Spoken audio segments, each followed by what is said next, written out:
Are you finding it difficult to pay your bills? Is inflation catching up to you? Well, it's just you. The government wants you to believe that. You came here for the truth, so let me unveil that for you. In today's video, we're going to look at some absurd claims like consumer confidence is rising. Yeah, we're going to start there and then we're going to get to some more funny business today and then talk about the reality of what's actually happening, okay? Because the mainstream is going to parrot the narrative of the garbage government. Look, US consumer confidence rebounds in May after 3 months of decline. They'll tell you these type of stats and my goodness, it's so unusual to ever suggest that. Well, of course, these stats, the way they work, it's nonsense. What's it all about? Let's never forget the number one reason, not anything else, but this. They're talking about the central banks. In this article here, it's just saying no more excuses. Central bankers need to get back ahead of the curve. The ECB and the BOE should not wait too long before they ease in their policy stance. Yeah, cut rates. Yeah, that's what we need. Yeah, cut rates. Ignite the flames of this fire. The inferno of inflation hasn't done you enough damage. Let's double it up. The actual solution to the problem is not having moderate rates of interest.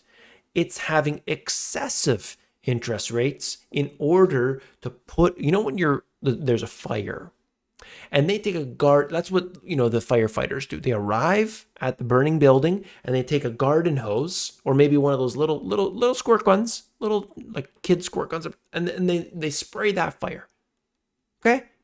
And they just do that, and maybe they have like 50 firefighters doing that, and it does a little bit, right? That's what you want. You want these grown men with little squirt guns trying to put out that fire. Does that make any ounce of sense to you whatsoever? That's what they're doing. You need to use the proper equipment, right? Or else you're not going to get that fire out. I mean, come on. Trudeau says real estate needs to be more affordable, but lowering home prices would put retirement plans at risk. So don't expect prices to go down. Let's make sure that we can send housing prices higher and higher and higher and higher. That's what they're going to do. Lagging Canadian banks hold out for hope on rate cuts. That's right. They believe the odds of a rate cut will be 65% in June. This is talking about the Bank of Canada. Rate cuts already getting in this mindset that we need to cut rates. And they have said specifically, we don't need to do what the US is doing. We could do it ourselves. Record high beef prices may be the new norm. Maybe the new norm, right? It is the new normal right now today already.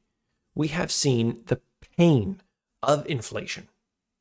We've seen it all over the place, haven't we? It's not just beef prices. Someone could say, okay, well, I just want to have beef. Okay, but it's going on everywhere. Everything has gone up. Yeah, some things have gone up more than others, but there's very few things that haven't gone up. And a lot of cases, actually, what's happening is there's subsidies and things that keep prices down. We know that. Like, just look at dairy, for instance.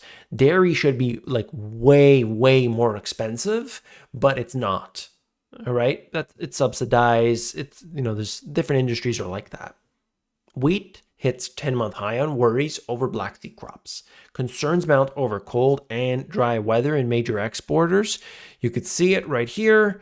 Wheat. Now, you might say, well, I don't have any wheat, but you got to know what's happening here is one thing after another after another. So this is just showing us over the last little while. It goes up and down and all that, but it's now on the high. And while you may not eat it, other people are eating. A lot of people, I mean, this is a staple. Rice is a staple. Wheat is a staple. Corn is a staple. These things, yeah, they can go higher over time, but when we see rapid inclines here, it makes its way into the producer prices and, those making, the food, the actual processing of that food, the stuff that we would buy, well, that then becomes more expensive. It doesn't go down ever. You see, that's the challenge here. It's a big challenge. Skyrocketing rents and home prices may be pivotal in the 2024 election. And we know that, of course, that as the election comes, what are people thinking? Am I in a good standing right now, or could I use some change?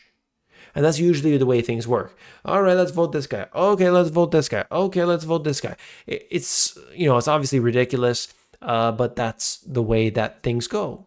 In reality, it now costs the average American family $12,000 more to maintain the same living standards as before Biden took office. Now, of course, this is getting political, but what I tell you at the beginning is that it's the central banks that are doing this first and foremost. Yeah, we can point our fingers at these people, but they're there for 4 years, they're there for the 8 years, and they're gone.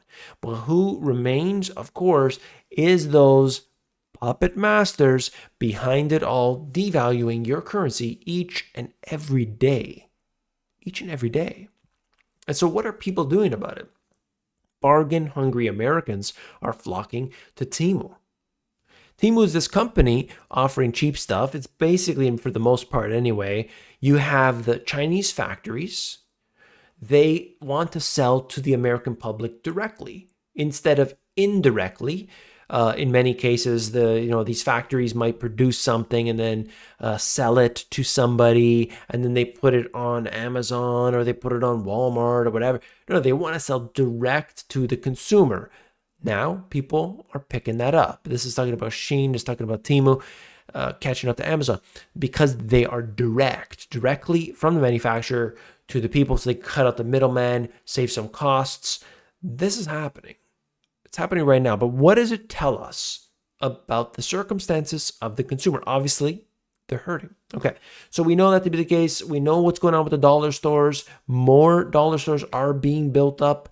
The dollar stores are starting to carry more products. And what's happening with dollar stores is that they're not exactly dollar stores anymore, right? We've got $5 products at dollar stores. I mean, maybe even more where you live. You let me know. But it's quite obvious that consumers are doing more and more to try to mitigate the effects of inflation. What are some of the things that you as an individual can do to lower this burden? Well, of course, it would be nice if suddenly we would get paid more, right? Well, hey, if we get paid more, that's great. But what happens here is this, if wages start to go up, well, then what happens? Oh, prices start to go up, and then wages go up, and then prices go up. We want to see things hopefully becoming cheaper. That would be nice. You see, if stocks would decline by 50% from here, if real estate would decline by 50% from here, first of all, we still wouldn't be at fair value for either, which is crazy to even think about. But that then becomes a more level and even playing ground where we could actually somehow find things at a discount, because not everything would be 50%. Some things might be 80%. Some things might be 20%. And so we can go and find the bargains and then buy it up. That's assets, right? But unfortunately, the way things are, they just go up and up and up and up and up, and you can't catch up. It's impossible to catch up. And of course, that's the goal. That's what inflation is all about. Inflation is all about punishing people. It's all about punishing people. It is not anything else except creating a divide in between the rich and the poor. You don't do that with deflation. You do that with the fiery inferno of inflation. Oftentimes, what happens is that we have a deflation. Things come down by 50% or whatever, and then people start to feel more confident. They start buying in. But what happens, what's the thing that comes at the bottom of that deflation? It's always the TARP bailout, the quantitative easing, all these different programs come through. That's the inflation. Look what happened with 2020. All that cash pumped into the system. And guess what? We have still today more and more and more of this stuff sloshing around, pushing prices up to the sky. So as an individual, the things that you can do, of course, are the things that I always discuss. I discuss this basically every day, but you've got to do what you can to increase your top line. What does that mean? You got to try to earn more income. What a lot of people had been doing is they've been going from one company to another company because they said, look, this company's not going to give me a raise. But if I simply go to another company, they are going to give me a raise. Now, that doesn't mean every 6 months, like people were doing, they were just quitting and going to the next company. That looks bad in your resume. But companies don't expect people to stay at companies forever. Like the whole, like, I've been there for 25 years, that's not really the norm anymore. So let's say 2 years to 5 years is sort of that range. Depends on the company, depends on the industry and all that. But that 6-month nonsense is obviously a bad thing to have on a resume. The point is we got to do what we can, and we can't get comfortable because we need to be comfortable with the uncomfortable.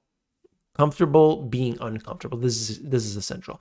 And what I always say, if it was a friend asking me, I would say, come onto my Sunday Business Live and learn how to build an online business because and by online, I mean you are online. Like you could sell, of course, the physical goods, physical products in stores. And you might ask the question, well, you just talked about consumers not having money. Why am I going to sell stuff?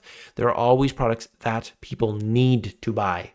That not, the latest iPhone and the latest trend.